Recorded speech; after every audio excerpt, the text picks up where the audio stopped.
Bandai Namco specifically bought Reflector Studios for Unknown 9 Awakening, and so far the game is a complete and utter disaster. Most of the reviews that are being left actually are from people who received the product for free. The lead actress is going into interviews talking about how she simply thinks the game is diverse and she really doesn't understand the story, and the player numbers are completely abysmal. I have a few different things to show off, but before I get into the topic, if you enjoy the content I create, check out the links in the description, join the community in my live streams, and consider supporting through Patreon or YouTube memberships. Now, every single game that Sweet Baby Inc. touches is surrounded in some kind of controversy or is an epic failure. They have not had really a lot of positive games under their belt besides Spider-Man 2 and God of War Ragnarok, but even those did face controversy, and now the next game on the block is Unknown 9 Awakening, and it is a disaster. I did end up starting the game on live stream,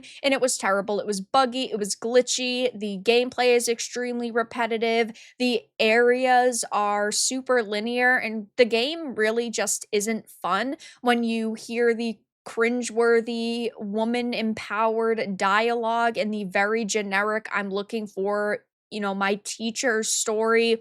It's just not a good experience in totality, but I still want to give it a try. It's only fair because I've talked about it, though it doesn't seem that many other people are actually giving this title a try because it is doing terrible. So on release day, the best numbers that they could muster were 169 people over on Steam, and surprisingly, it's gotten a little bit better if you consider 245 to be significantly better. This is all that they can get, and I'm sure over the weekend it might go up a tiny bit, but it's clear as day that this is not going to be some massive success, and this game is technically specified as a AAA experience. We do not know the budget, but we do know Bandai Namco went out of their way to buy Reflector Studios specifically for this game.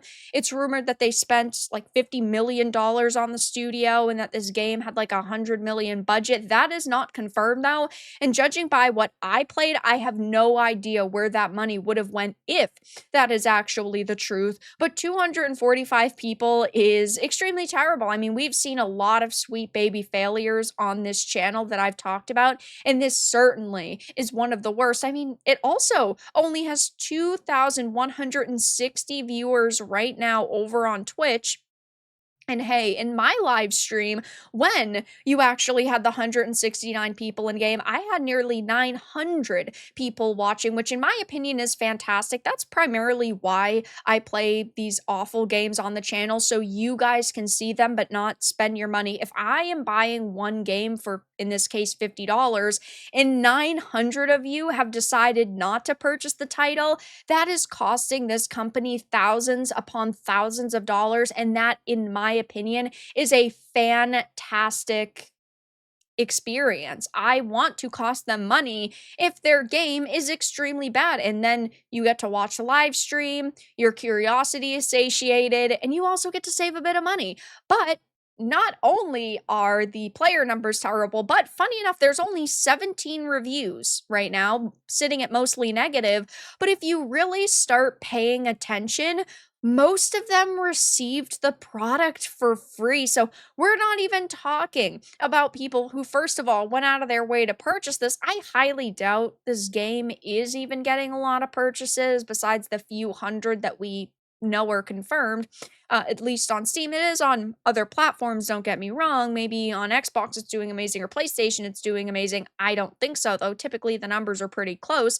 But even though they received this product for free, they are saying that they regret it because it's terrible. I mean, they're also saying things like, don't waste your money. And I completely agree. I mean, there are some clips on my socials where I'm playing it. I also, of course, had live streamed it. That live stream is up on the channel, but here are just a few snippets of some of the major problems. Like right here, as you can see, I'm standing at this character's side, at this AI's side, and he shoots me even though I'm right next to him. I'm not in front of him. His gun is pointing in a completely different direction. You can also see how the NPCs are glitching through all of the architecture that's around. There's one area where there are tons of characters, which you would think, oh, hey, wow, that's cool. Maybe this area feels a bit more alive than the others.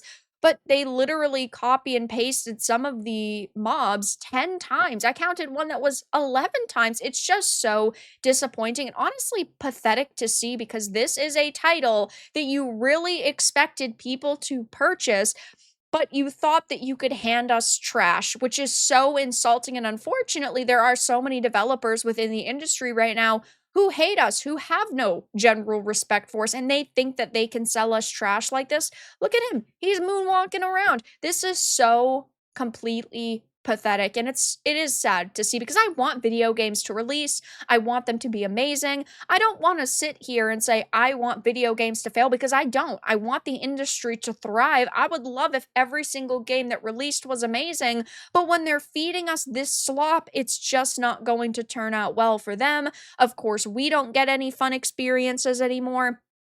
And even this game has everything wrong with it, from its technical problems like the, characters moonwalking around them, copy and pasting models over and over and over again, some of the puzzles not working the way that you would expect, things not activating properly, the, mobs shooting at you even though you're basically standing behind them. Then, of course, you have the awful writing. Keep in mind that Kim Belair, the Sweet Baby Inc. co-founder, is the lead writer on this game, and it definitely shines through because the main villain is a white man.